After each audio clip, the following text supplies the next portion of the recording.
This is brutal for Steph because you are 37 years old. You were playing like a top 5 player down the stretch of the season. You averaged 27 points per game on 65% true shooting after Jimmy joined the team. You saw what he did in game 1 against Houston. You saw what he did in game 3 against Houston. You saw how much he transforms this entire offense, and you just don't know how many more chances you're going to get. So that's why I do think the Warriors need to be very aggressive in terms of improving this roster, taking them up a level from good playoff team that can win a series to a team that I would feel more confident in making a deeper playoff run.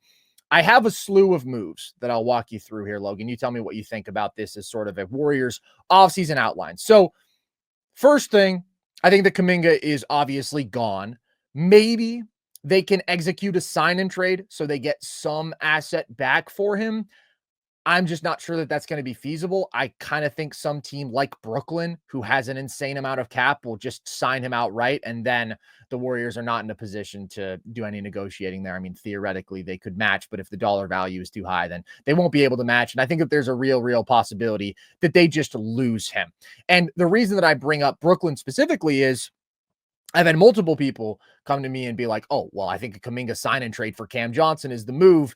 I just don't think that, again, if Brooklyn wants Kuminga, the Warriors are going to be able to make it a sign and trade. They're going to sign Kuminga outright. However, I do think Cam Johnson is an excellent target for the Warriors. I think he checks so many boxes that this team needs because obviously their offense is bad in every way without Steph. Okay. They desperately lack ball handlers. They desperately lack shooters. They desperately lack big athletes who can finish. This team needs more size. They need more shooting. They need more creation. They need more ball handling. They need all those things. Cam Johnson is a big wing who shoots the shit out of the ball, is a special shooter of the basketball, is a solid, versatile defender. I think would slot in beautifully to a front court with Jimmy Butler and Draymond Green. I think that also, I mean, his ability to shoot off movement, come around screens, like there's a lot of Klay Thompson in his offensive game, which I think makes him an excellent fit. So my proposed trade would be Moses Moody, Buddy Hield, and the Warriors 2027 and 2029 first round picks for Cam Johnson. What do you think of that? I think that you view Moody and Buddy as zeros. I think that they are zero assets. I don't think anybody cares about them at all. So it's basically 2 firsts and contracts to match. This had nothing to do with Kaminga at all.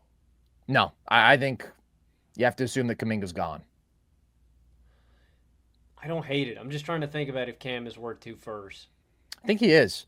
For the Warriors, what else are I they mean, holding on to that I picks think for? that, yeah, yeah. Because also, like, if they're going to make a splashy move, I they don't think have the it's cap to bring in a exactly. They have star to on a bring star in, and he's contract. on a Has great to be a deal. guy in that $20 million And range. That's right where he is. I think that's enough. If I'm the Nets, I would do that just because it's like you have no incentive to keep Cam. He should be a competitive player in a playoff rotation. Like he is in the prime of his career. You have no need to have him on your team. Your timelines don't work.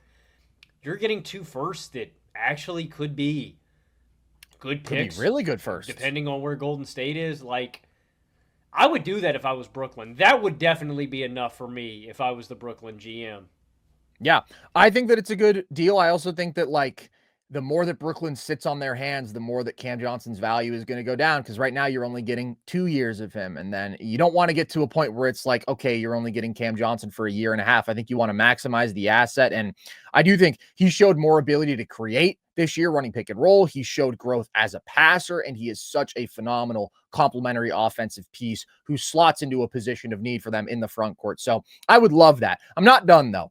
Another thing that the Warriors need to address is they need to upgrade the center position. I love the small ball looks. I think that they are super effective, but there are certain teams that are so big and so strong and so physical in the front court that can go double big, and the Warriors have run into a couple of them in these playoffs, where it would be really nice to have a look that can counter that doesn't involve either playing Trace Jackson Davis or, as much as I love him, Kevon Looney, real minutes. So I say they trade Trace Jackson Davis, their second rounder this year, and their second rounder in 2030 for Goga Batadze. Okay, it's not a name that maybe is going to make you ooh and ah, but they have to be making moves on the margins. You think Orlando would be okay parting They don't ways? play him in the playoffs. Why not? What are they stashing him for? Let him get I out. mean, Goga's awesome. I think Goga's a great player.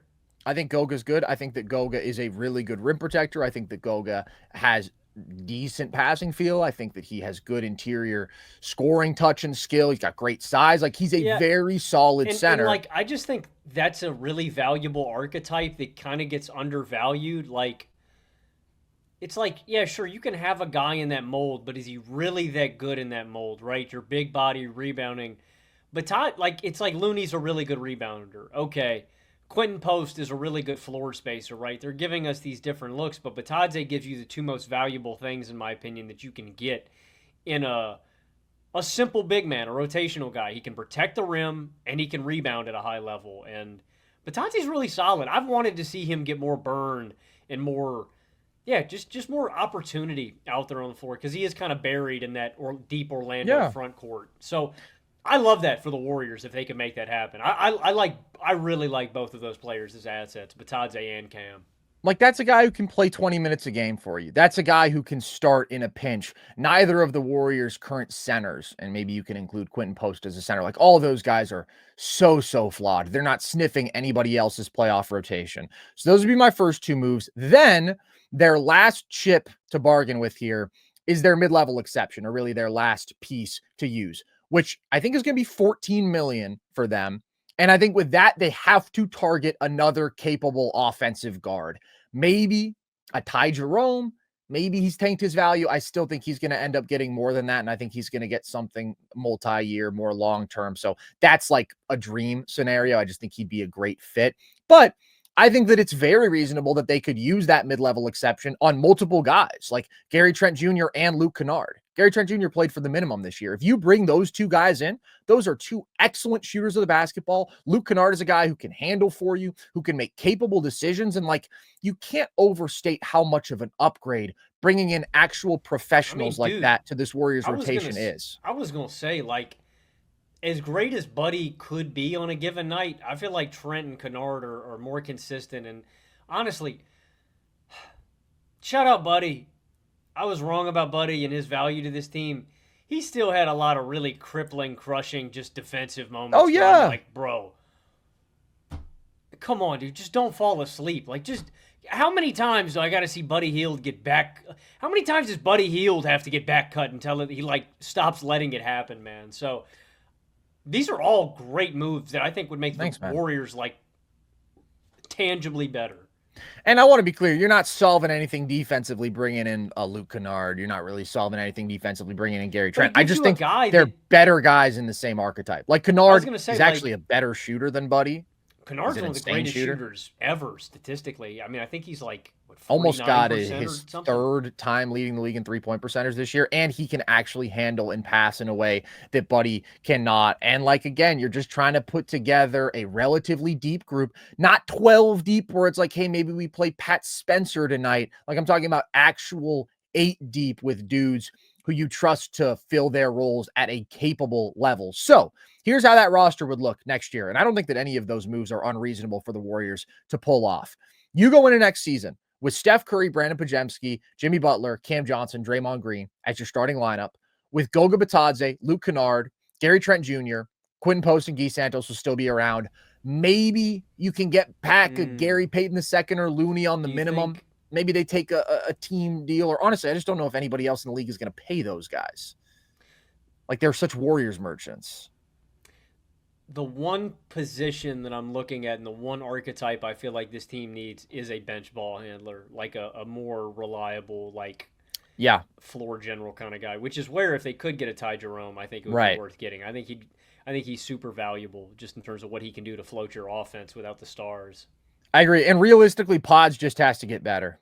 And Pods has to become more consistent because this year was such a roller coaster with him. The shot was inconsistent, but particularly the inside the arc scoring can just be really, really difficult for him. He has no confidence finishing at the rim, and that can really be a struggle. And he can just lose confidence in his game overall for stretches. And then he can come out and for times it's like he's red hot and he's knocking down all of his threes and he's making good decisions as a passer. And I always praise all the little things that he does, but he is so wildly unreliable. I would love them to upgrade that role. That's where it's like maybe a Kennard is taking on some of those ball handling responsibilities. I'd like for them to get more of an actual bench creator like a Ty Jerome. I just don't know if all of that is going to be possible this offseason. But either way, like that team that I laid out, I would feel a lot better about. Is that still the most loaded team? No. Would I still like to maybe be bigger and more athletic? Sure. But you would upgrade at center. You'd upgrade your front court by a ton with Cam, and you would upgrade your overall shooting and offensive competence around Steph a ton. So teams can't zone up and keep two on Steph at all times and do all the stuff that the Rockets were able to do and just like ignore a number of your offensive players. Because this year there were just way too many non-threats on the floor for the Warriors and way too many guys who you frankly couldn't trust to do anything. And still, maybe they would have made the Western Conference Finals if Steph Curry just plays healthy. Like, he's that good. Dre is that good. Jimmy is that good. They make this team still really good, but they need to do more. They owe it to Steph to upgrade, and they have the opportunity to do so. They have picks to use. They still have a couple small, mid-sized contracts to use. They'll have their mid-level exceptions. So if they're not aggressive, if they stand pat, I'm going to be pissed. Because as good as their record was down the stretch, this roster is not one that I feel really good about going into a playoff run next year, because there's just so many exploitable, unreliable players outside of the big three. I completely agree, but the Warriors have set themselves up to make this last window with Steph as competitive as possible if they make the right moves on the margins here. Again, these are the small little detailed, the final touches. You know, you've already got we got the foundation laid. We've got the rough draft. What are we going to turn in? You're loving the analogies. I'm optimistic, man. I really like that. I'm just glad that Golden State didn't waste another year. They made the Jimmy move. I agree. And we're here now. And this has been that was the elephant in the room. Are they ever going to get that guy? They waited. They were patient. And honestly, I think they did the right thing. As much as I wanted them to rush and make a move, maybe the only other move I would have really wanted them to make was a Siakam, just because I think Siakam would have worked really well in this system as well. You know, we talked about a Markkanen for a while, but I think they were right to be patient. I don't think they gave up a whole lot to get Jimmy. I just think it worked out. They weren't right to be patient. They should have traded James Wiseman as a pick. They should have traded Jonathan Kuminga as a pick. I agree with that wholeheartedly. I'm just saying, we were talking about the sunken cost, man. They didn't keep piling in. They didn't wait on it. They did something. And they eventually did something. They waited on it for a long while. I mean, I'm not giving the Warriors a pass. They still fucked this whole thing up. But they did manage to get Jimmy Butler at a discounted price. I know they got Jimmy after wasting a couple of years, the 2023 and 2024 and half of the 2025 seasons, when again they could have gotten stars for those picks 5 years ago. But they didn't have they did get Jimmy Butler. They did it. Yeah. I mean, they took a huge step forward with that alone, and now is the opportunity to really round out this roster in a way that they couldn't do at the midseason point. And I'm hopeful that they are able to do that, because Steph is playing at a level where you can win the title with him as your best guy. I mean, no doubt about it. What he did down the stretch this year was special, and can't wait to see him back out there.